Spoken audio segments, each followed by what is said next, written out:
Hi all, എല്ലാവർക്കും നമസ്കാരം. സൈലത്തിന്റെ പുതിയൊരു വീഡിയോയിലേക്ക് നിങ്ങൾക്ക് എല്ലാവർക്കും സ്വാഗതം. അപ്പോൾ എല്ലാവർക്കും സുഖമാണെന്ന് വിചാരിക്കുന്നു. ഫണ്ടമെന്റൽ റൈറ്റ്സിനെ സംബന്ധിച്ച് ഓൾറെഡി 2 വീഡിയോ നമ്മൾ ചെയ്തിട്ടുണ്ട്. ഈ വീഡിയോയുടെ താഴെ അതിന്റെ ഡിസ്ക്രിപ്ഷനിൽ ആ വീഡിയോയുടെ ലിങ്ക് അവൈലബിൾ ആണ്. പിന്നെ എന്താണ് ഈ വീഡിയോയിൽ പുതുതായിട്ട് പറയുന്നത് എന്ന് ചോദിച്ചു കഴിഞ്ഞാൽ, ആ 2 വീഡിയോയിൽ നമ്മൾ ഫണ്ടമെന്റൽ റൈറ്റ്സിന്റെ വളരെ ഫണ്ടമെന്റൽ ആയിട്ടുള്ള കാര്യങ്ങൾ, ഓരോരോ റൈറ്റിനെ പറ്റി എങ്ങനെ പഠിക്കാമെന്നുള്ള കോഡുകൾ, ഇതൊക്കെയാണ് പഠിച്ചിട്ടുള്ളത്. നിങ്ങൾ ഒരുപാട് ഹെൽപ്പ് ചെയ്തിട്ടുണ്ട്, ഹെൽപ്ഫുൾ ആയിട്ടുണ്ട് എന്നുള്ളത് നിങ്ങളുടെ കമന്റുകളിലൂടെ മനസ്സിലാക്കാൻ സാധിച്ചു. എത്ര പഠിപ്പിച്ചാലും കുട്ടികൾ തെറ്റിക്കുന്ന മറ്റൊരു ഏരിയ ഉണ്ട്. ഫണ്ടമെന്റൽ റൈറ്റ്സിന്റെ മറ്റൊരു ആസ്പെക്ട് ആണ്. അതായത് നമ്മുടെ ഫണ്ടമെന്റൽ റൈറ്റ് എന്ന് പറയുന്ന പാർട്ട് 3യിൽ ആർട്ടിക്കിൾസ് 12 to 35 വരുന്ന ഈ മൗലിക അവകാശങ്ങളിൽ ചിലത് some of them are available to foreigners, ചിലത് ഫോറിനേഴ്സിനും അവൈലബിൾ ആണ്. അപ്പം മനസ്സിലാക്കണം, fundamental rights are exclusively available to Indian citizens, അല്ലെങ്കിൽ available only to Indian citizen എന്നൊക്കെ പറഞ്ഞാൽ അത് തെറ്റാണ്. പാകിസ്ഥാനിൽ നിന്നുള്ള ആളാകട്ടെ, അഫ്ഗാനിസ്ഥാനിൽ നിന്നുള്ള ആളാകട്ടെ, ഇല്ലെങ്കിൽ USA റഷ്യന്നോ അല്ലെങ്കിൽ കോങ്കോയിൽ നിന്നുള്ള ആളാകട്ടെ, ആൾ ലീഗലായിട്ട് ഇന്ത്യയിൽ നിൽക്കുന്ന ഒരു ഇമിഗ്രന്റ് ആണെങ്കിൽ ആൾക്കും അവൈലബിൾ ആയിട്ടുള്ള, ആൾക്കും എൻജോയ് ചെയ്യാൻ കഴിയുന്ന ചില മൗലിക അവകാശങ്ങളുണ്ട്.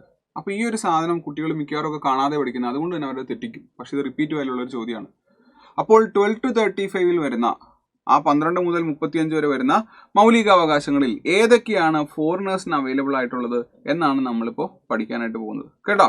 അപ്പോൾ അത് കാണാതെ പഠിക്കണ്ട, നമുക്ക് കൃത്യമായിട്ട് അതിൻ്റെ ഒരു ലോജിക്ക് തന്നെ മനസ്സിലാക്കി പഠിക്കാം. അപ്പോൾ പിന്നെ നിങ്ങൾക്ക് തെറ്റില്ലല്ലോ. ഓക്കെ, അപ്പോൾ ഫണ്ടമെന്റൽ റൈറ്റിലേക്ക് പോകുന്നതിന് മുൻപ് എന്താണ് ഫണ്ടമെന്റൽ റൈറ്റ്? ബ്രീഫ്ലി നമ്മൾ ഓൾറെഡി പഠിച്ചുള്ളതാണ്, എന്നാലും ഒന്ന് കാണാം.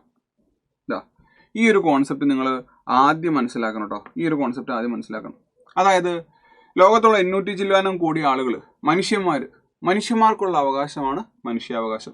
നിങ്ങളൊരു രാജ്യത്തിലെ പൗരനായതുകൊണ്ടല്ല, നിങ്ങൾ മനുഷ്യനായതുകൊണ്ട് നിങ്ങൾ എൻജോയ് ചെയ്യുന്ന അവകാശമാണ് മനുഷ്യാവകാശം, അല്ലെങ്കിൽ ഹ്യൂമൻ റൈറ്റ്സ് അല്ലേ? Human rights. അപ്പോൾ ഈ കാണുന്ന സാധനമാണ് ഹ്യൂമൻ റൈറ്റ്സ് എന്ന് വിചാരിക്കുക. ഈ മനുഷ്യന്മാർ പല പല രാജ്യങ്ങളിൽ 190 ചില്ലാനം രാജ്യങ്ങളുണ്ട്. ഓരോ സോഴ്സിലും ഓരോന്നാണ്, എന്നാലും 190-ലധികം രാജ്യങ്ങളുണ്ട്. ഈ രാജ്യങ്ങളിലായിട്ട് അവരവിടുത്തെ പൗരന്മാരായിട്ട് ഇങ്ങനെ താമസിക്കുകയാണ്. അപ്പോൾ ഈ രാജ്യങ്ങളിൽ ഭരണഘടനയുള്ള രാജ്യങ്ങളുണ്ടാകാം, കോൺസ്റ്റിറ്റ്യൂഷനുള്ള രാജ്യങ്ങളുണ്ടാകാം. അങ്ങനെ ആ കോൺസ്റ്റിറ്റ്യൂഷൻ അവിടുത്തെ ജനങ്ങൾക്ക് പ്രധാനമായിട്ടും കൊടുക്കുന്ന ആ കോൺസ്റ്റിറ്റ്യൂഷനിൽ പറയുന്ന അവകാശങ്ങളില്ലേ, അതാണ് കോൺസ്റ്റിറ്റ്യൂഷണൽ റൈറ്റ്സ്. എന്താണ് കോൺസ്റ്റിറ്റ്യൂഷണൽ റൈറ്റ്സ്? ഭരണഘടന നൽകുന്ന അവകാശം. ഇന്ത്യൻ ഭരണഘടനയിലേക്ക് വന്നു കഴിഞ്ഞാൽ, ഇന്ത്യൻ ഭരണഘടനയ്ക്ക് 25 ഭാഗങ്ങളുണ്ട്. അതിൽ പാർട്ട് 3യിൽ പറയുന്ന, അതായത് ആർട്ടിക്കിൾ 12 മുതൽ 35 വരെ മാത്രം പറയുന്ന അവകാശങ്ങൾ, അതാണ് ഫണ്ടമെന്റൽ റൈറ്റ്സ്. അപ്പോൾ ഈ വെണ്ടയഗ്രത്തിലെ ഏറ്റവും വലുത് ഹ്യൂമൻ റൈറ്റ്സ്, കുറച്ചുകൂടെ ചെറുത് കോൺസ്റ്റിറ്റ്യൂഷൻ റൈറ്റ്സ്, അതിന്റെ ഏറ്റവും അകത്ത് വരുന്ന സാധനമാണ് ഹ്യൂമൻ റൈറ്റ്സ്. ക്ലിയർ ആണോ?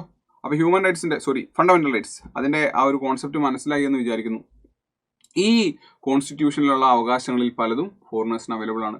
അതൊന്നും അങ്ങനെ നമ്മളോട് എടുത്തെടുത്ത് ചോദിക്കുന്ന കാര്യങ്ങളല്ല. നമ്മളോട് എടുത്ത് ചോദിക്കുന്നത് ഫണ്ടമെന്റൽ റൈറ്റ്സിൽ ഏതൊക്കെയാണ് ഫോറിനേഴ്സിന് അവൈലബിൾ ആയിട്ടുള്ളതാണ്. അപ്പോൾ നമ്മൾ മനസ്സിലാക്കണം, fundamental rights available to both citizens and foreigners. അത് നിങ്ങൾ പഠിക്കേണ്ട, കാരണം അത് ഒരുപാടുണ്ട് പഠിക്കാൻ. ഇപ്പം നിങ്ങൾ നോക്കിക്കഴിഞ്ഞാൽ 14, 20, 21, 21, 22, 23, 24 തീർന്നിട്ടില്ല കേട്ടോ. തൊട്ടടുത്ത സൈറ്റിലേക്ക് പോയി കഴിഞ്ഞാൽ അവിടെയുണ്ട് കുറേ അവകാശങ്ങൾ അവൈലബിൾ ടു ബോത്ത്. അപ്പോൾ ഞാൻ നിങ്ങളോട് പറഞ്ഞിട്ടുണ്ട്, നമുക്ക് പഠിക്കണമെങ്കിൽ 2 രീതിയിൽ പഠിക്കാം. ഒന്നെങ്കിൽ ഇത് മൊത്തം പഠിക്കാം, അത് ബുദ്ധിമുട്ടാണ്. അല്ലെങ്കിൽ താരതമ്യേന എണ്ണം കുറഞ്ഞ് നമുക്ക് പഠിക്കാം. എണ്ണം കുറഞ്ഞ എന്താണ്? Fundamental rights available only to citizens and not to foreigners. ഫോറിനേഴ്സിന് ഇല്ലാത്ത ഇന്ത്യൻ പൗരന്മാർക്ക് മാത്രമുള്ളത് ഏതാണെന്ന് നമുക്ക് പഠിക്കാം. കാരണം മറ്റേ എണ്ണം കൂടുതലാണ്. അപ്പം ഇതല്ലാത്ത ബാക്കിയെല്ലാം 2 പേർക്കും അവൈലബിൾ ആണെന്നുള്ളത് വിചാരിച്ചാൽ മതി. കേട്ടോ? ശ്രദ്ധിക്കുക. 1 ആർട്ടിക്കിൾ 15, 2 ആർട്ടിക്കിൾ 16, 3 ആർട്ടിക്കിൾ 19, 4 29, 5 30. അതായത് ഇന്ത്യൻ പൗരന്മാർക്ക് മാത്രം അവൈലബിൾ ആയിട്ടുള്ളത് 15, 16, 19, 29, 30. ഇത് എത്ര തവണ റിപ്പീറ്റ് ചെയ്ത് ചോദിച്ചിട്ടുണ്ടെന്നുള്ളത് നിങ്ങൾ പ്രീവിയസ് ഇയർ ക്വസ്റ്റ്യൻസിന്റെ ടെസ്റ്റ് എടുക്കുമ്പോൾ നിങ്ങൾക്ക് മനസ്സിലാവും. ഓക്കെ, അപ്പോൾ ഒരുപക്ഷെ നിങ്ങൾക്ക് ഓൾറെഡി നല്ല ക്ലാരിറ്റി ഉണ്ടാകാം. അങ്ങനെയുള്ളൊരു റിവിഷൻ ആയിട്ട് എടുക്കുക. ചില കുട്ടികൾക്ക് എത്ര പഠിച്ചാലും ഇത് മാറിപ്പോവും. അങ്ങനെയുള്ളവർ ശ്രദ്ധിച്ചുകൊള്ളുക. ഇനി ഈ ഭാഗത്ത് നിന്ന് ഒരു മാർക്ക് പോകരുത് കേട്ടോ. നമുക്ക് ഓരോന്നായിട്ട് പഠിക്കാം. എന്താണ് ആർട്ടിക്കിൾ 15? എന്താ ആർട്ടിക്കിൾ 15? ആർട്ടിക്കിൾ 15 നമുക്കറിയാം, പ്രൊഹിബിഷൻ ഓഫ് ഡിസ്ക്രിമിനേഷൻ അല്ലേ?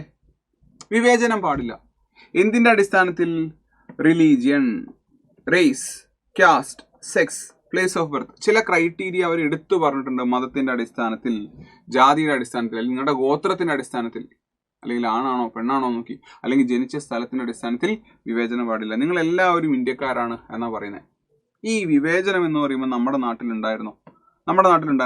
ലോകത്തിലെ ഏറ്റവും മോശം വിവേചനം, ഏറ്റവും മോശം ഡിസ്ക്രിമിനേഷൻ നിലനിന്നിരുന്ന ഒരു സ്ഥലം എന്ന് പറയുന്നത് തിരുവിതാംകൂർ ആയിരുന്നു എന്നൊക്കെ ചരിത്രകാരന്മാരിൽ പലരും അവകാശപ്പെടുന്നുണ്ട്. അപ്പൊ നമ്മുടെ നാട്ടില് തൊട്ടുകൂടായ്മ, തീണ്ടിക്കൂടായ്മ, അങ്ങനത്തെ കുറെ വിവരം കെട്ട പ്രാക്ടീസുകൾ ഉണ്ടായിരുന്നു.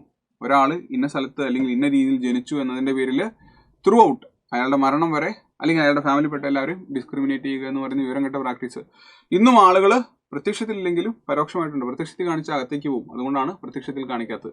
അപ്പോൾ മനസ്സിലാക്കുക, ഈ ഡിസ്ക്രിമിനേഷൻ എന്ന് പറയുന്ന സാധനം വേണ്ട എന്ന് പറയുമ്പോൾ അതിന്റെ പ്രാധാന്യം എന്താണെന്ന് വെച്ച് കഴിഞ്ഞാൽ, ചരിത്രപരമായിട്ട് ഹിസ്റ്റോറിക്കലി ഇന്ത്യക്ക് അകത്ത് ഉള്ള ചില ഇനിക്വാലിറ്റീസ് ഉണ്ട്.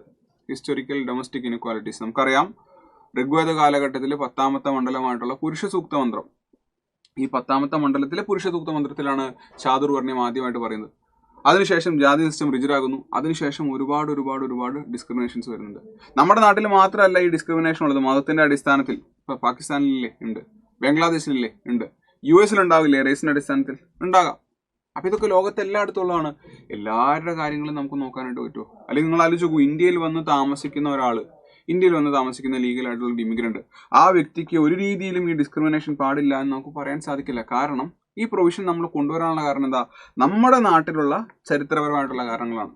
ലോകത്തിലെ ഏറ്റവും കൂടുതൽ ജനങ്ങൾ താമസിക്കുന്ന രാജ്യം, അത് കറക്റ്റ് ചെയ്യാൻ തന്നെ വലിയ പാടാണ്. അപ്പോൾ അത് ഒരു ഫോറിനറിന് കൊടുക്കുക എന്നുള്ളതിൽ ലോജിക്കില്ല. രണ്ടാമത്തെ ഒരു കാര്യം, അതിന്റെ ആവശ്യം നിലവിൽ നമുക്കില്ല. ഫിലോസഫിക്കലി സ്പീക്കിംഗ് എല്ലാവരും മനുഷ്യന്മാരാണെന്നൊക്കെ പറയാം, പക്ഷേ പ്രാക്ടിക്കലി സ്പീക്കിംഗ് അതിന്റെ ആവശ്യം നമുക്കില്ല എന്നുള്ളത് തന്നെയാണ്. രണ്ട്, നിങ്ങൾ ആലോചിച്ച് നോക്കൂ, ഇന്ത്യയിലെ ജനങ്ങൾ എൻജോയ് ചെയ്യുന്ന എല്ലാ സാധനങ്ങളും, ഇപ്പോൾ ഒരു തമിഴനും അല്ലെങ്കിൽ ഒരു കന്നഡിക അല്ലെങ്കിൽ ഒരു കാശ്മീരി അല്ലെങ്കിൽ ഒരു മലയാളി പ്ലേസ് ഓഫ് ബർത്തിൽ നമ്മൾ ഡിസ്ക്രിമിനേറ്റ് ചെയ്യപ്പെടുന്നില്ല. ഇവർക്ക് കിട്ടുന്ന എല്ലാ ബെനിഫിറ്റ്സും ഒരു അഫ്ഗാനിക്ക് അല്ലെങ്കിൽ ഒരു പാകിസ്ഥാനിക്ക്, ഞാൻ എപ്പോഴും ഇവരെ പറയുന്നത് നമ്മുടെ അയൽരാജ്യം ആയതുകൊണ്ടാണ് കേട്ടോ, അല്ലെങ്കിൽ ഒരു കസക്കിസ്ഥാൻ എന്നുള്ളൊരു വ്യക്തിക്ക് അല്ലെങ്കിൽ ഒരു ശ്രീലങ്കൻ വ്യക്തിക്ക് കൊടുക്കണമെന്ന് പറഞ്ഞാൽ അതിൽ ലോജിക്കില്ല. അപ്പോൾ മനസ്സിലാക്കുക, ആർട്ടിക്കിൾ 15 എന്ന് പറയുന്നത് ഫോറിനറിന് അവൈലബിൾ അല്ല. മനസ്സിലായോ? ആർട്ടിക്കിൾ 15 എന്ന് പറയുന്നത് ഫോറിനറിന് അവൈലബിൾ അല്ല. ക്ലിയർ ആണോ? അപ്പോൾ നിങ്ങൾക്ക് എന്നോട് ചോദിക്കാം, 12 to 35 നമ്മൾ തുടങ്ങുന്നത് 14 മുതലല്ലേ, 14 കൊടുക്കാൻ പറ്റുമോ? എന്താണ് ആർട്ടിക്കിൾ 14? എന്താ ഇവിടെ തന്നിട്ടുണ്ട്. ഇതേ ലോജിക്ക് നിങ്ങൾ ഇവിടെ അപ്ലൈ ചെയ്താൽ മതി, അപ്പോൾ വന്നിട്ടില്ല. Equality before law and equal protection of law. അവർ ഇന്ത്യയിൽ വന്നു, നമ്മൾ ഇന്ത്യയിൽ നിൽക്കുന്നുണ്ട്, രണ്ടുപേരും ഒരേ ക്രൈം ചെയ്തു എന്ന് വിചാരിക്കുക. നമ്മൾ ഇന്ത്യക്കാരായതുകൊണ്ട് നമുക്ക് എന്തെങ്കിലും ബെനിഫിറ്റ്, അല്ലെങ്കിൽ അവർ വിദേശികളായതുകൊണ്ട് അവർക്ക് എന്തെങ്കിലും ബെനിഫിറ്റ് കൊടുക്കേണ്ട കാര്യമുണ്ടോ? ഇല്ല. നിയമത്തിന് മുൻപാകെ നിങ്ങളെല്ലാവരും തുല്യരാണ് എന്ന് നമുക്ക് പറയാം. ശരിയല്ലേ? അപ്പോൾ ആ ലോജിക്ക് നിങ്ങൾ അപ്ലൈ ചെയ്താൽ മതി. ഏതെങ്കിലും ലോജിക്ക് വർക്ക് ആകുന്നില്ലെങ്കിൽ നിങ്ങൾ എന്നോട് ചോദിച്ചോളൂ, ഇത് വർക്ക് ആകുന്നില്ല, അങ്ങനെയാണെങ്കിൽ ഞാൻ അത് എന്താണ് അതിന് കാരണം എന്നുള്ളത് നിങ്ങൾക്ക് പറഞ്ഞുതരാം കേട്ടോ. ആർട്ടിക്കിൾ 16 നിങ്ങൾ നോക്കി, 16 കൊടുക്കാൻ പറ്റുമോ? നമ്മുടെ നാട്ടിൽ ഒരു ഗവൺമെന്റ് ജോലി കിട്ടണമെങ്കിൽ എത്രത്തോളം ബുദ്ധിമുട്ടാണെന്നുള്ളത് നിങ്ങൾ വിചാരിക്കുക. കുറേ പഠിക്കുന്നു, ചെറിയ കട്ട് ഓഫിന് പോകുന്നു, ഭയങ്കര കോമ്പറ്റീറ്റീവ് ആണ്. കാരണം ഇത്രയധികം പോപ്പുലേഷൻ നമ്മുടെ നാട്ടിലുണ്ട്. പല രാജ്യങ്ങളുടെയും ഇപ്പോൾ റൗണ്ട് ഓഫ് 32 ക്വാളിഫൈ ചെയ്യപ്പെട്ട ക്യാബോ വേർഡയുടെ പോപ്പുലേഷൻ നോക്കുക. നമ്മുടെ ഒരു ജില്ലയുടെ ഒരു ചെറിയ പ്രദേശത്തിന് അതിൽ കൂടുതൽ പോപ്പുലേഷൻ എന്നുള്ള മനസ്സിലാക്കുക. അപ്പോൾ അവിടുത്തെ കോമ്പറ്റീഷനും ഇവിടുത്തെ കോമ്പറ്റീഷനും നമുക്ക് മനസ്സിലാവും. അതുകൊണ്ട് തന്നെ ഇതിനകത്തേക്ക് കയറാനായിട്ട് ഒരുപാട് മാൽ പ്രാക്ടീസുകൾ നടക്കുന്നുണ്ട്. ചില കേസുകളിൽ 1ാം റാങ്ക് മേടിച്ചാൽ പിന്നെ സമരം ചെയ്യണം ജോലി കിട്ടാനായിട്ട്. മനസ്സിലാവുന്നുണ്ടോ? അപ്പോൾ അത്രയും കഷ്ടപ്പെട്ടിട്ട് ജോലി മേടിക്കുമ്പോൾ വിദേശികൾക്ക് equality of opportunity in matters of public employment കൊടുക്കണമെന്ന് പറഞ്ഞാൽ അത് പോസിബിൾ ആണോ? നിങ്ങൾ മനസ്സിലാക്കണം, ഈ ഇന്ത്യ എന്ന് പറയുന്ന രാജ്യം 150-ലധികം കോടി ജനങ്ങളുടെ കാര്യം നോക്കുമ്പോൾ ആക്ച്വലി ഒരു വലിയൊരു കോണ്ടിനെന്റിന്റെ കാര്യം തന്നെ നമ്മളാണ് നോക്കുന്നത്. ക്ലിയർ ആണോ? നമ്മൾ ചില ആളുകൾ ഞാൻ കേട്ടിട്ടുണ്ട്, ഇന്ത്യയും നോർവേനെയും വെച്ച് കമ്പയർ ചെയ്യുക, ഇന്ത്യനെ ഡെൻമാർക്കിനെ കമ്പയർ ചെയ്യുക. ഇതൊക്കെ അബദ്ധമാണ്. ഡെൻമാർക്കിനെ കമ്പയർ ചെയ്യണമെങ്കിൽ നമ്മളൊരു ജില്ല എടുക്കണം, അല്ലെങ്കിൽ ഒരു ചെറിയൊരു സംസ്ഥാനം എടുക്കണം. അതല്ലാതെ ഈ രാജ്യത്തിനെ അതിനെ കമ്പയർ ചെയ്യാനായിട്ട് സാധിക്കില്ല എന്നുള്ളതാണ്. അത്രയധികം പോപ്പുലേഷൻ, അത്രയധികം ഡൈവേഴ്സിറ്റി, ഭാഷകൾ, ഇതൊക്കെ ഉള്ളൊരു രാജ്യം വേറെ ഉണ്ടെന്ന് എനിക്ക് തോന്നുന്നില്ല. അപ്പോൾ ആ രാജ്യത്തേക്ക് വരുന്ന ആളുകൾക്ക് എല്ലാവർക്കും ഗവൺമെന്റ് ജോലി കൊടുക്കണം എന്ന് പറഞ്ഞാൽ നിങ്ങൾ സമ്മതിക്കൂ? അതല്ലേ ഇക്വാലിറ്റി ഓഫ് ഓപ്പർച്യൂണിറ്റി, അവസര സമത്വം, പൊതുജീവനത്തിൽ അവസര സമത്വം കൊടുക്കാനായിട്ട് സാധിക്കുമോ? ഇല്ല. ഇത് ഒരു ലോജിക്കൽ റീസൺ. മറ്റൊരു കാര്യം എന്താണ്, നമ്മൾ ഒരു ചങ്ങാതിനെ ഗവൺമെന്റ് സർവൻ്റ് ആയിട്ട് എടുക്കുമ്പോൾ നിങ്ങൾ ആലോചിക്കുക, ആ വ്യക്തി മറ്റൊരു രാജ്യവുമായിട്ട് അലീജിയൻസ് ഉള്ള വ്യക്തിയാണെങ്കിൽ, അല്ലെങ്കിൽ ലോയൽറ്റി മറ്റൊരു രാജ്യത്തോടാണെങ്കിൽ, അത് നമ്മുടെ സോവറിനിറ്റിയെ, പരമാധികാരത്തെ ബാധിക്കില്ലേ? ഇല്ലേ? ഒരു അഫ്ഗാനി, ഒരു പാവപ്പെട്ട ഒരു അഫ്ഗാനി ആൾ ക്രിക്കറ്റ് കളിക്കാനായിട്ട് ഇന്ത്യയിലേക്ക് വന്നു. IPL കഴിഞ്ഞപ്പോൾ തിരിച്ച് നാട്ടിലേക്ക് പോകാൻ വേണ്ടി പറ്റുന്നില്ല. നമ്മൾ മൂപ്പരെ പിടിച്ചിട്ട് ഈ സ്പോർട്സിൽ നിന്നുള്ളവരൊക്കെ പോലീസാക്കുന്നതല്ലേ, ഡെപ്യൂട്ടി സൂപ്രണ്ട് ഓഫ് പോലീസാക്കി. അയാൾക്ക് ഈ രാജ്യത്തിനോട് കൂറുണ്ടാകണമെന്ന് ഉറപ്പ് പറയാനായിട്ട് നമുക്ക് സാധിക്കുമോ? ഇല്ല. അപ്പോൾ പബ്ലിക് ഓഫീസുകൾ which involves policy making, which involves power, ഈ സാധനം അങ്ങനെ ഒരു വ്യക്തിയിലേക്ക് പോയി കഴിഞ്ഞാൽ നമ്മുടെ രാജ്യത്തിന് ഇൻഫർമേഷൻ മൊത്തം മറ്റുള്ള സ്ഥലങ്ങളിലേക്ക് പോകാം. 2, അത്രയധികം റിസോഴ്സ് നമ്മുടെ രാജ്യത്തില്ല. ഇപ്പോൾ യൂറോപ്യൻ രാജ്യങ്ങൾ നമ്മളോട് ചോദിക്കുന്നുണ്ട് എന്തുകൊണ്ട് ഇറാനിൽ നിന്ന് നിങ്ങൾ ഓയിൽ മേടിക്കുന്നു. പിന്നെ നമ്മളെന്താ ചെയ്യുന്നത്? ഇന്ത്യക്കാർ മുഴുവൻ പട്ടിണി കിടക്കട്ടെ എന്ന് വിചാരിക്കണം? അല്ലെങ്കിൽ യൂറോപ്പ് പറയുന്നതനുസരിച്ചിട്ട് മേടിക്കാതിരിക്കാൻ പറ്റുമോ? റഷ്യയായിട്ട് പ്രശ്നം ഉണ്ടായ സമയത്ത്, റഷ്യ ഉക്രൈൻ സമയത്ത് റഷ്യയുടെ കയ്യിൽ നിന്ന് ഓയിൽ മേടിച്ചു. കാരണം നമ്മുടെ പ്രയോറിറ്റി എന്ന് പറയുന്നത് നമ്മുടെ രാജ്യങ്ങളാണ്. റഷ്യ ഉക്രൈനിൽ ചെയ്തത് മോശമാണോ? ആണ്. അമേരിക്ക ഇറാനിൽ ചെയ്യുന്നത് മോശമാണോ? ഇറാൻ ചെയ്യുന്നത് മോശമാണോ? ഇതിനൊക്കെ ഓരോരോ സൈഡുണ്ട്. പക്ഷെ നമ്മുടെ പ്രയോറിറ്റി എന്ന് പറയുന്നത് എപ്പോഴും നമ്മുടെ ജനങ്ങളാണ്. അപ്പോൾ അതുകൊണ്ട് ഇങ്ങനെ ചെയ്താലേ പറ്റുള്ളൂ. ക്ലിയർ ആണോ? ആ ലോജിക്കിൽ ചിന്തിക്കുക.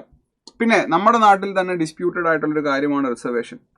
റിസർവേഷൻ ഇന്ത്യയിൽ ആവശ്യമാണ്. പലരും പറയുന്നത് ഞാൻ കേട്ടിട്ടുണ്ട്, റിസർവേഷൻ എന്ന് പറയുന്ന ആവശ്യമാണ്. അംബേദ്കർ തന്നെ പറഞ്ഞത് റിസർവേഷൻ താൽക്കാലികമല്ലേ ആണ്. അംബേദ്കർ പറഞ്ഞത് റിസർവേഷൻ താൽക്കാലികമാണ്. എത്ര നാൾ വരെ? സപ്പോസ് 10 വർഷം അല്ലെങ്കിൽ 15 വർഷം വരെ എന്ന് അദ്ദേഹം പറഞ്ഞു. ആ 15 വർഷത്തിനുള്ളിൽ ഒരു ലെവൽ പ്ലേയിങ് ഫീൽഡ് ഉണ്ടാകണം. അതായത് എല്ലാവർക്കും ഈക്വൽ ഓപ്പർച്യൂണിറ്റി കിട്ടുന്ന ഒരു സാധനം ഉണ്ടാകണം. അങ്ങനെ ഒരു സാധനം ഉണ്ടായിട്ടുണ്ടോ? സാധനം ഉണ്ടായിട്ടില്ല. അപ്പോൾ അതുകൊണ്ട് റിസർവേഷൻ ഇന്നും ആവശ്യമാണെന്ന് ചോദിച്ചു കഴിഞ്ഞാൽ എൻ്റെ മാത്രം അഭിപ്രായം റിസർവേഷൻ ആവശ്യമാണ്. പക്ഷേ അത് കൃത്യമായ രീതിയിലാണോ പ്രവർത്തിക്കുന്നത് വെച്ച് കഴിഞ്ഞാൽ എൻ്റെ അഭിപ്രായം കൃത്യമായ രീതിയിലല്ല പ്രവർത്തിക്കുന്നത്. റിസർവേഷൻ എന്ന് പറയുന്നത് രാഷ്ട്രീയക്കാർക്ക് മുതലെടുക്കാൻ കഴിയുന്ന രീതിയിൽ ഉള്ളൊരു ടൂളായിട്ട് മാറിക്കഴിഞ്ഞു. കൃത്യമായിട്ട് ആളുകൾക്ക് റിസർവേഷൻ കിട്ടുന്നുണ്ടോ? ഇല്ല, കിട്ടുന്നില്ല. കിട്ടുന്ന എല്ലാവർക്കും അതിൻ്റെ ആവശ്യമുണ്ടോ? ആവശ്യമില്ല. ആവശ്യമുള്ള എല്ലാവർക്കും കിട്ടുന്നുണ്ടോ? ഇല്ല. അപ്പോൾ ഈ സാധനങ്ങൾ സോൾവ് ചെയ്ത് പോയി കഴിഞ്ഞാൽ റിസർവേഷൻ എന്ന് പറയുന്നത് ഡിസ്ക്രിമിനേഷൻ ആണ്. പക്ഷേ it is A positive discrimination. അതൊരു അഫർമേറ്റീവ് ആക്ഷൻ ആണ്. അത് വളരെ പോസിറ്റീവായിട്ടുള്ള ഒരു കാര്യമാണ്. അപ്പോൾ ഓൾറെഡി നമ്മുടെ നാട്ടിൽ ഇത്രയധികം ചർച്ചകൾ പോകുമ്പോൾ എന്തുകൊണ്ടാണ് റിസർവേഷൻ? അത് ഇന്ത്യക്ക് അകത്തുണ്ടായിട്ടുള്ള സോഷ്യൽ, എക്കണോമിക്കൽ, അല്ലെങ്കിൽ എഡ്യൂക്കേഷണൽ, അല്ലെങ്കിൽ പൊളിറ്റിക്കൽ ആ കാരണങ്ങൾ കാരണമല്ലേ. അപ്പോൾ അത് മറ്റൊരു വ്യക്തിക്ക് കൊടുക്കേണ്ടെന്ന് ആവശ്യമുണ്ടോ? ഇല്ല. അപ്പോൾ ലോജിക്കലി സ്പീക്കിംഗ് ആർട്ടിക്കിൾ 16 കൊടുക്കേണ്ട ആവശ്യമില്ല. ആർട്ടിക്കിൾ 17 കൊടുക്കേണ്ട ആവശ്യമുണ്ടോ? നിങ്ങൾ നോക്കൂ. Article 17 abolition of untouchability. വേറൊരു നാട്ടിൽ നിന്ന് വരുവാണ്. ആ നാട്ടുകാരനായതുകൊണ്ട് അയാൾ എവിടെയും കേട്ടുന്നില്ല, അയാൾക്ക് ഭക്ഷണം കഴിക്കാൻ പറ്റുന്നില്ല, അയാളുടെ തൊടുവില്ല, കുടിക്കാൻ വെള്ളം കൊടുക്കുന്നില്ല. അത് കൊടുക്കുന്നതിൽ എന്താ തെറ്റുള്ളത്? അത് കൊടുക്കുന്നതുകൊണ്ട് പ്രത്യേകിച്ച് യാതൊരു നഷ്ടവും നമുക്ക് ഉണ്ടാകുന്നില്ല. എക്കണോമിക്കലി യാതൊരു നഷ്ടം ഉണ്ടാകുന്നില്ല. നമ്മുടെ ഗവൺമെന്റിന്റെ പുറത്ത് എക്സ്ട്രാ പ്രഷർ വരുന്നില്ല. ഒരു മാനുഷിക പരിഗണന കൊടുക്കാനായിട്ട് സാധിക്കും. അപ്പോൾ ആർട്ടിക്കിൾ 17 അവൈലബിൾ ആണ്. അപ്പോൾ അങ്ങനെ ചിന്തിക്കണം കേട്ടോ, അങ്ങനെ ചിന്തിക്കണം. അടുത്തത് ആർട്ടിക്കിൾ 19. ആർട്ടിക്കിൾ 19 ഇന്ത്യൻ പൗരന്മാർക്ക് മാത്രമുള്ള, വിദേശികൾക്ക് കൊടുക്കാൻ കഴിയാത്തൊരു സാധനമാണ് ആർട്ടിക്കിൾ 19. ആർട്ടിക്കിൾ 19 നമുക്കറിയാം, അതിനകത്ത് 6 അവകാശങ്ങളുണ്ട് അല്ലേ? ഫ്രീഡം. 6 ഫ്രീഡത്തിനെ പറ്റി പറയുന്നത് എന്താണ്? Freedom of speech and expression, അഭിപ്രായ സ്വാതന്ത്ര്യം. ഫ്രീഡം ഓഫ് അസംബ്ലി, സമാധാനമായിട്ട് ഒത്തുകൂടുക. Freedom to form association or union, ഒരു സംഘടന രൂപീകരിക്കുക. 4 freedom of movement throughout the territory of India, അങ്ങോട്ടും ഇങ്ങോട്ടും ഇഷ്ടമുള്ള പോലെ യാത്ര ചെയ്യുക. ഫ്രീഡം ഓഫ് റെസിഡൻസ്, ഇന്ത്യക്കകത്ത് ഇഷ്ടമുള്ള സ്ഥലത്ത് പ്രോപ്പർട്ടി മേടിച്ച് താമസിക്കുക. മലയാളികൾ തെലങ്കാനയിൽ താമസിക്കുന്നില്ലേ? അല്ലെങ്കിൽ തെലുങ്കന്മാർ ഗുജറാത്തിൽ താമസിക്കുന്നില്ലേ? അങ്ങനെ ഒരു സൗകര്യം നമുക്കുണ്ട്. നിങ്ങൾ ആ സ്റ്റേറ്റിലുള്ള ചങ്ങാതി ആയാൽ മാത്രമേ നിങ്ങൾക്ക് അവിടെ സ്ഥലം മേടിക്കാമുള്ളൂ, അല്ലെങ്കിൽ അവിടെ നിൽക്കാമുള്ളൂ എന്നൊന്നുമില്ല. ക്ലിയർ ആണോ? അടുത്തതാണ് ഫ്രീഡം ഓഫ് പ്രൊഫഷൻ. ഇന്ത്യയിൽ എവിടെ വേണമെങ്കിലും ഇഷ്ടമുള്ള തൊഴിൽ, ലീഗലായിട്ടുള്ള ഇഷ്ടമുള്ള തൊഴിൽ ചെയ്യാനുള്ള നിങ്ങളുടെ സ്വാതന്ത്ര്യം. ഇത് അബ്സല്യൂട്ട് അല്ല. നമുക്കറിയാം fundamental rights are not absolute എന്ന് നമ്മൾ പഠിക്കും. Subject to certain reasonable restrictions. Fundamental rights are absolute എന്ന് പറഞ്ഞു കഴിഞ്ഞാൽ ഒരു കാരണവശാലും അത് ലംഘിക്കപ്പെടരുത്, ഒരു കാരണവശാലും അത് ലിമിറ്റ് വരരുതെന്നാണ്. അല്ല, നമുക്കറിയാം സർട്ടൻ ലിമിറ്റേഷൻസ് ഉണ്ട് അതിനകത്ത്. പബ്ലിക് ഹെൽത്ത് പോലുള്ള ചില ലിമിറ്റേഷൻസ് ഉണ്ട്. അതിലേക്ക് ഞാൻ പോകുന്നില്ല കേട്ടോ. നമുക്ക് തിരിച്ചു വരാം. നിങ്ങൾ ആലോചിച്ച് നോക്കൂ, നിങ്ങൾ ആരെങ്കിലും നോർത്ത് ഈസ്റ്റ് ഇന്ത്യയിലേക്ക് യാത്ര ചെയ്തിട്ടുണ്ടെങ്കിൽ, അല്ലെങ്കിൽ ലഡാക്ക് പോലുള്ള സ്ഥലങ്ങളിലേക്ക് യാത്ര ചെയ്യുന്നെങ്കിൽ, പലപ്പോഴും നിങ്ങൾക്ക് ആവശ്യമായിട്ട് വന്നിട്ടുള്ളൊരു പെർമിറ്റ് ആയിരിക്കും ഇന്നർ ലൈൻ പെർമിറ്റ്. പ്രത്യേകിച്ച് നോർത്ത് ഈസ്റ്റ് ഇന്ത്യയിലാണ്ടോ ഇന്നർ ലൈൻ പെർമിറ്റ്. നിങ്ങളൊരു ഇന്ത്യൻ പൗരനാണെങ്കിൽ കൂടെ തന്നെ പല പല സ്ഥലങ്ങളിലേക്ക്, ഇന്ത്യക്ക് അകത്തുള്ള പല പല സ്ഥലങ്ങളിലേക്ക് യാത്ര ചെയ്യാൻ നിങ്ങൾക്കൊരു സ്പെഷ്യൽ പെർമിറ്റ് വേണം. ക്ലിയർ ആണോ? അത് ഉറപ്പുവരുത്തുന്നത് എന്താണ്? അവിടുത്തെ ആ ഒരു ഇൻഡിജിനസ് കൾച്ചറിനെ ബാധിക്കാത്ത രീതിയിലേക്ക്, ചില സെൻസിറ്റീവ് ആയിട്ടുള്ള ഏരിയയിലേക്ക് നമുക്ക് പ്രവേശനം പോലും ഇല്ല. ആൻഡമാൻ നിക്കോബാറിലെ എല്ലാ ഐലൻഡ്സിലേക്കും നമുക്ക് പോകാനായിട്ട് പറ്റുമോ? എൻ്റെ അവകാശമാണ് ഇന്ത്യ മൊത്തം സഞ്ചരിക്കുക എന്നുള്ളതൊന്ന് പോകാൻ പറ്റുമോ? പോകാൻ പറ്റില്ല. There is limitation. അപ്പോൾ ഇന്ത്യക്കാർക്ക് വരെ ലിമിറ്റേഷൻ ഉള്ളപ്പോൾ ഫോറിനേഴ്സിന് അത് കൊടുക്കാനായിട്ട് സാധിക്കുമോ? അതാണ് ഒന്നാമത്തെ കാര്യം. രണ്ടാമത്തെ കാര്യം, നിങ്ങൾ ആലോചിച്ച് നോക്കൂ, ഇന്ത്യക്ക് അകത്ത് എവിടെ വേണമെങ്കിലും എങ്ങോട്ട് വേണമെങ്കിലും പോയി എന്ത് വേണമെങ്കിലും ചെയ്യാമെന്നും വസ്തു മേടിക്കാമെന്നും താമസിക്കാമെന്നും പറ്റുമെങ്കിൽ, ഈ അടുത്ത് നമ്മൾ പത്രത്തിൽ വായിച്ചു, കേരളത്തിൽ താമസിച്ചുകൊണ്ടിരുന്ന 5-6 ബംഗ്ലാദേശികൾ അറസ്റ്റ് ചെയ്തു. ബംഗ്ലാദേശി കേരളത്തിൽ വന്ന് താമസിക്കുന്ന നല്ല പ്രശ്നം, പക്ഷെ ദേ ആർ ഇല്ലീഗൽ ഇമിഗ്രൻസ്. അവരവരുടെ നാട്ടിൽ പാവങ്ങളായിരിക്കും, എല്ലാവരും ക്രൈം ചെയ്തിട്ട് വരണവരാണെന്നില്ല. പക്ഷെ പ്രോപ്പറായിട്ട് ഡോക്യുമെന്റ് ചെയ്യപ്പെടാത്ത 6 പേര് നമ്മുടെ നാട്ടിൽ താമസിക്കുമ്പോൾ ഇവരുടെ ഉദ്ദേശം നല്ലതാണോ? ഓക്കെ, നല്ലതാണ്, പാവപ്പെട്ട ഒരു ജോലിക്ക് വേണ്ടി വന്നതാണ്. ഇത് അങ്ങനെയല്ലെങ്കിലോ? അവരുടെ ഉദ്ദേശം നമ്മുടെ നന്മ അല്ലെങ്കിലോ?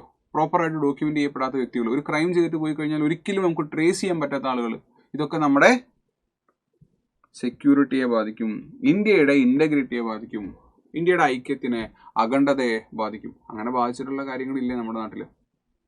പാകിസ്ഥാനിൽ നിന്ന് വണ്ടി കയറി വന്ന് താജ് അറ്റാക്ക് നടത്തിയിട്ടുള്ള ആളുകളില്ലേ?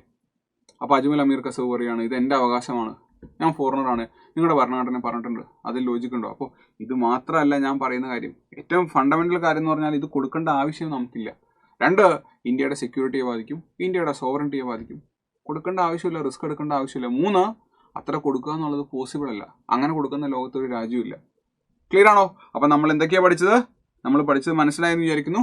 15 ഇന്ത്യയുടെ ചരിത്രപരമായിട്ടുള്ള കാര്യം കൊണ്ടുള്ള ആ ഒരു ഡിസ്ക്രിമിനേഷൻ വേണ്ട എന്ന് പറയുന്നതാണ്, അത് ഇന്ത്യക്കാർക്ക് മാത്രം മതി കേട്ടോ. അടുത്തത് 16 ഗവൺമെന്റ് ജോലിയാണ്, കൊടുക്കാൻ സൗകര്യമില്ല. ഓക്കെ. അടുത്തത് 19 ഇന്ത്യയുടെ സെക്യൂരിറ്റീനെയും ഇന്റഗ്രിറ്റിനെയും ബാധിക്കും, കൊടുക്കുക എന്നുള്ളത് പോസിബിൾ അല്ല. ഇനി ആകെ നിങ്ങൾ നോക്കുക, 2 കൂടെ ഉള്ളൂ. ആർട്ടിക്കിൾ 29ഉം ആർട്ടിക്കിൾ 30ഉം. ആർട്ടിക്കിൾ 29ഉം 30ഉം. 29ന്റെയും 30ന്റെയും പ്രത്യേകത നമുക്കറിയാം. എന്താണത്? അത് മൈനോറിറ്റീസിനുള്ള അവകാശങ്ങളാണ്. എന്താണ്? മൈനോറിറ്റീസ്, ഇന്ത്യയിലെ ന്യൂനപക്ഷങ്ങൾക്കുള്ള അവകാശങ്ങളാണ്. ന്യൂനപക്ഷം എന്ന് പറയുമ്പോൾ എടുത്തു പറയുന്നുണ്ട് ഇന്ത്യയിലെ റിലീജിയസ് മൈനോറിറ്റീസ്, അതുപോലെ നമുക്കറിയാം ഇന്ത്യയിലെ ലിംഗ്വിസ്റ്റിക് മൈനോറിറ്റീസ്. റിലീജിയസ് മൈനോറിറ്റീസ് എന്ന് പറയുമ്പോൾ നമുക്കറിയാം സ്റ്റേറ്റ് വൈസ് അല്ല മൈനോറിറ്റീസ് നോക്കുന്നത്. ഇപ്പോൾ ഇന്ത്യയിൽ ക്രിസ്ത്യൻ മെജോറിറ്റി, അതായത് ക്രിസ്ത്യാനികൾ മെജോറിറ്റി ആയിട്ടുള്ള സംസ്ഥാനമുണ്ട്. ഏതാണെന്ന് അറിയാവുന്നവർ പറയുക. ഇന്ത്യയിൽ ക്രിസ്ത്യൻസ് മെജോറിറ്റി ആയിട്ടുള്ള സംസ്ഥാനമുണ്ട്, ഏതാണെന്ന് അറിയാവുന്നവർ പറയുക. ഇന്ത്യയിൽ ഹിന്ദുയിസം, അതായത് ഹിന്ദുയിസം ഫോളോ ചെയ്യുന്ന അല്ലാതെ ഇന്ത്യയിൽ വേറെ ഒരുപാട് റിലീജിയൻ ഉണ്ടല്ലോ, ക്രിസ്ത്യാനിറ്റി, ഇസ്ലാം, പാർസി, ജൈനമതം, ബുദ്ധമതം, ക്രിസ്ത്യാനിറ്റി പറഞ്ഞു എന്ന് വിചാരിക്കുന്നു. ഈ റിലീജിയൻസ് മെജോറിറ്റി ആയിട്ടുള്ള ഏതെങ്കിലും സ്റ്റേറ്റ്സ് ഉണ്ടെങ്കിൽ പറയുക. ഇതുകൂടാതെ ഒരുപാട് റിലീജിയൻസ് ഉണ്ടോ, പ്രധാനപ്പെട്ട റിലീജിയൻസ് ആയതുകൊണ്ടാണ് ഇതിന് പറയുന്നത്. അതായത് ഹിന്ദുമതം കൂടാതെ വേറെ ഏതെങ്കിലും റിലീജിയൻ മെജോറിറ്റി ആയിട്ടുള്ള സ്റ്റേറ്റുകൾ ഉണ്ടെങ്കിൽ അത് കമന്റ് ആയിട്ട് പറയുക. അപ്പോൾ മനസ്സിലാക്കുക, റിലീജിയസ് മൈനോറിറ്റിയെ നമ്മൾ നോക്കുന്നത് സ്റ്റേറ്റ് വൈസ് അല്ല, ഈ സ്റ്റേറ്റിൽ അവർ മൈനോറിറ്റി, ഈ സ്റ്റേറ്റിൽ അവർ മൈനോറിറ്റി. ഇത് നമ്മൾ ഒരു സെൻട്രൽ ലെവലിൽ നോക്കുന്ന ഒരു സാധനമാണ്. അപ്പോൾ നമുക്കറിയാം ഇന്ത്യയിലെ മെജോറിറ്റി റിലീജിയൻ ഹിന്ദുമതമാണ്. ഇന്ത്യയിലെ റെക്കഗ്നൈസ്ഡ് ആയിട്ടുള്ള നാഷണൽ കമ്മീഷൻ ഫോർ മൈനോറിറ്റീസ്, ന്യൂനപക്ഷ കമ്മീഷൻ റെക്കഗ്നൈസ് ചെയ്തിട്ടുള്ള മൈനോറിറ്റി റിലീജിയൻസ് ഉണ്ട്. ഇസ്ലാം, ക്രിസ്ത്യാനിറ്റി, ബുദ്ധമതം, ജൈനമതം, പാർസി മതം, ഇതൊക്കെ ഇന്ത്യയിലെ റെക്കഗ്നൈസ്ഡ് മൈനോറിറ്റീസ് ആണ്. അപ്പോൾ മനസ്സിലാക്കുക, ഇന്ത്യയിലുള്ള വേറെ ചില മതങ്ങൾ, ഉദാഹരണം ജൂതന്മാർ, നമ്മുടെ നാട്ടിൽ കേരളത്തിൽ ജൂതന്മാരുണ്ടല്ലോ, പക്ഷേ ജൂതായുസം എന്ന് പറയുന്നത് എണ്ണത്തിൽ കുറവാണ്, മൈനോറിറ്റിയാണ്, പക്ഷേ ഒഫീഷ്യലി റെക്കഗ്നൈസ്ഡ് മൈനോറിറ്റി അല്ല.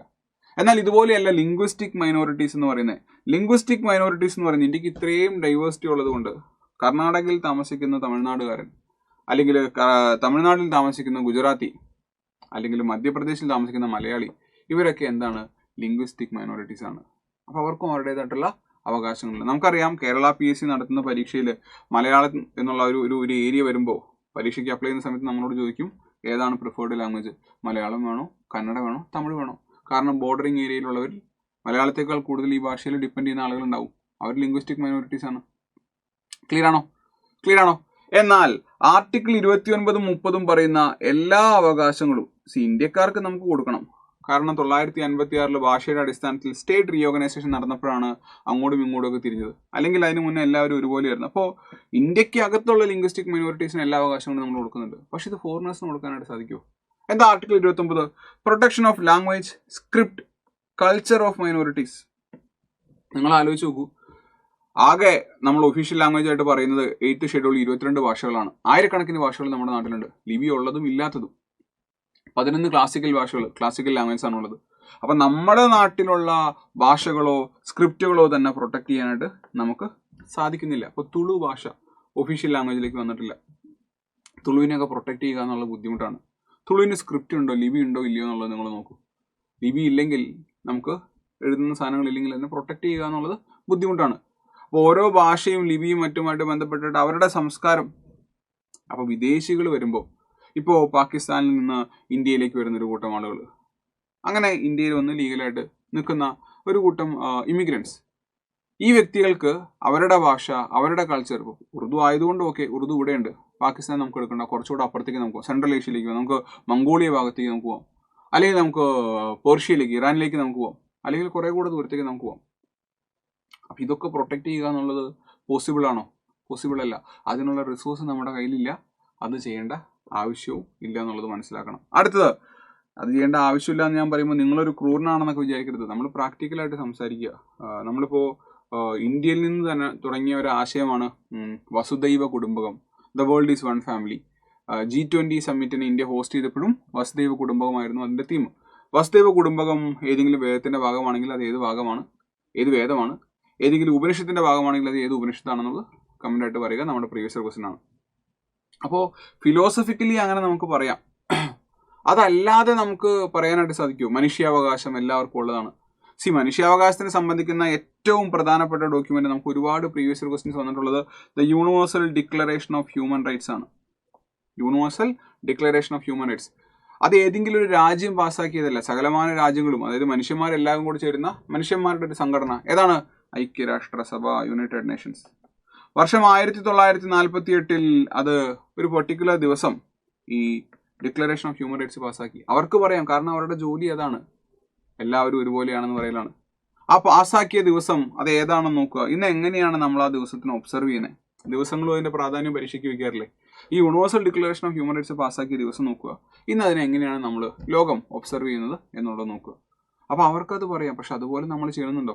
ഇപ്പോൾ വസുദൈവ കുടുംബകം നമ്മൾ പറഞ്ഞു എല്ലാവരും ഒരുപോലെ. G20 എല്ലാ രാജ്യങ്ങളെയും ഇന്ത്യ ഒരുപോലെയാണ് ട്രീറ്റ് ചെയ്യുന്നത്? അല്ല. അപ്പോൾ പ്രാക്ടിക്കലി സ്പീക്കിംഗ് എല്ലാവർക്കും കൊടുക്കുക എന്നുള്ളത് പോസിബിൾ അല്ല. അത്രയും ദാനം കൊടുക്കാൻ നമ്മുടെ കയ്യിലില്ല. അതിനുള്ള സമയവും സാവകാശവും ആർക്കും ഇല്ല. ആർട്ടിക്കിൾ 30 എന്താ? The rights of minorities to establish and administer educational institutions. അതായത് ഇന്ത്യയിലെ ന്യൂനപക്ഷങ്ങൾക്ക് അവരുടെ ഭാഷ, അവരുടെ സംസ്കാരം, കൾച്ചറും മറ്റും പ്രൊട്ടക്ട് ചെയ്യുന്ന രീതിയിലേക്ക് അങ്ങനെ കരിക്കുലം ഡിസൈൻ ചെയ്തിട്ട് അവർക്ക് വിദ്യാഭ്യാസ സ്ഥാപനങ്ങൾ തുടങ്ങാം. അവർക്കത് പ്രൊട്ടക്ട് ചെയ്യാനായിട്ട് സാധിക്കും. ലിംഗ്വിസ്റ്റിക് മൈനോറിറ്റിക്ക്, റിലീജിയസ് മൈനോറിറ്റിക്ക്. ഇപ്പോൾ റിലീജിയസ് മൈനോറിറ്റീസ് നടത്തുന്ന ട്രസ്റ്റുകൾ നടത്തുന്ന എത്രയോ വിദ്യാഭ്യാസ സ്ഥാപനങ്ങൾ നമ്മുടെ നാട്ടിലുണ്ട്. ശരിയല്ലേ? അപ്പോൾ എത്രയോ സ്ഥാപനങ്ങൾ നമ്മുടെ നാട്ടിലുണ്ട്. അപ്പോൾ മനസ്സിലാക്കുക, ഗവൺമെൻറ് നടത്തുന്ന സ്ഥാപനങ്ങളാണെങ്കിൽ മതവുമായിട്ട് ബന്ധപ്പെട്ടുള്ള പ്രാർത്ഥനകളോ ആചാരങ്ങളോ ഒന്നും ഉണ്ടാവില്ല. കാരണം ഗവൺമെൻറ്റിന് മതമില്ല. പക്ഷേ ഈ ട്രസ്റ്റുകൾ നേരിട്ട് നടത്തുകയാണെങ്കിൽ അവരുടെ മതം, അവരുടെ പ്രാർത്ഥനാ രീതികൾ തുടങ്ങിയ കാര്യങ്ങളുണ്ടാവും. ഇപ്പോൾ ഞാൻ 7ാം ക്ലാസ് അവസാനം വരെ പഠിച്ചത് ഗവൺമെൻറ് സ്കൂളിലാണ്. പ്രാർത്ഥന കാര്യങ്ങളൊന്നുമില്ല. 8 മുതൽ 12 വരെ പഠിച്ചത് ക്രിസ്ത്യൻ മാനേജ്മെൻറ്റ് സ്കൂളിലാണ്. അപ്പോൾ വർഷത്തിൽ 1, 2, 3 തവണ അവരുടെ പ്രാർത്ഥനകൾ കാര്യങ്ങളൊക്കെ അവിടെ ഉണ്ടാകും. അപ്പോൾ അത് അവർക്ക് കൊടുത്തിട്ടുള്ള ഭരണഘടനാപരമായിട്ട് കൊടുത്തിട്ടുള്ള അവകാശമാണ്. ക്ലിയർ ആണോ? അപ്പോൾ മനസ്സിലാക്കുക, മൈനോറിറ്റീസിനെ ഇന്ത്യയിൽ നമ്മൾ ഡിഫൈൻ ചെയ്യുന്നത് നമ്മുടെ ചരിത്രം വച്ചിട്ടാണ്. നമ്മുടെ ഡൈവേഴ്സിറ്റി അക്കോമഡേറ്റ് ചെയ്യുക എന്നുള്ളതാണ് അതിൻ്റെ ഉദ്ദേശം. അതല്ലാതെ ലോകത്തിലെ എല്ലാ ആളുകൾക്കും ഈ ഒരു സാധനം കൊടുക്കാമെന്നുള്ളത് അത് നല്ലൊരു ആശയമാണ്. പക്ഷെ നമുക്കത് കൊടുക്കാനായിട്ട് സാധിക്കില്ല എന്നതാണ്. കേട്ടോ? അപ്പോൾ ഇത്രയും കാര്യങ്ങൾ ഡീറ്റെയിൽ ആയിട്ട് പറഞ്ഞു മനസ്സിലായി എന്ന് വിചാരിക്കുന്നു. The fundamental rights which are available only to citizens, അല്ലെങ്കിൽ ഫോറിനേഴ്സിന് അവൈലബിൾ അല്ലാത്ത മൗലിക അവകാശങ്ങൾ ഏതൊക്കെയാണ്? ആർട്ടിക്കിൾ 15, 16, 19, 29, 30. ഇനി ഇത് തെറ്റില്ല എന്നുള്ള കാര്യം ഉറപ്പാണ്. മനസ്സിലായെങ്കിൽ മനസ്സിലായി എന്ന് പറയുക. മനസ്സിലായില്ലെങ്കിൽ സംശയങ്ങൾ എന്താണെന്നുള്ള കമൻ്റായിട്ട് പറയുക. ഉത്തരം പറഞ്ഞുതരാം. കേട്ടോ? ഈ ഒരു ഡോക്യുമെൻ്റ്, ഈ ഒരു PDF നമ്മുടെ ടെലിഗ്രാം ഗ്രൂപ്പിൽ GK സിംപ്ലിഫൈഡിൽ അവൈലബിൾ ആയിരിക്കും. നിങ്ങളിൽ ആരെങ്കിലും ടെലിഗ്രാം ഗ്രൂപ്പിൽ ജോയിൻ ചെയ്യാനുണ്ടെങ്കിൽ നിങ്ങൾക്ക് ജോയിൻ ചെയ്യാം.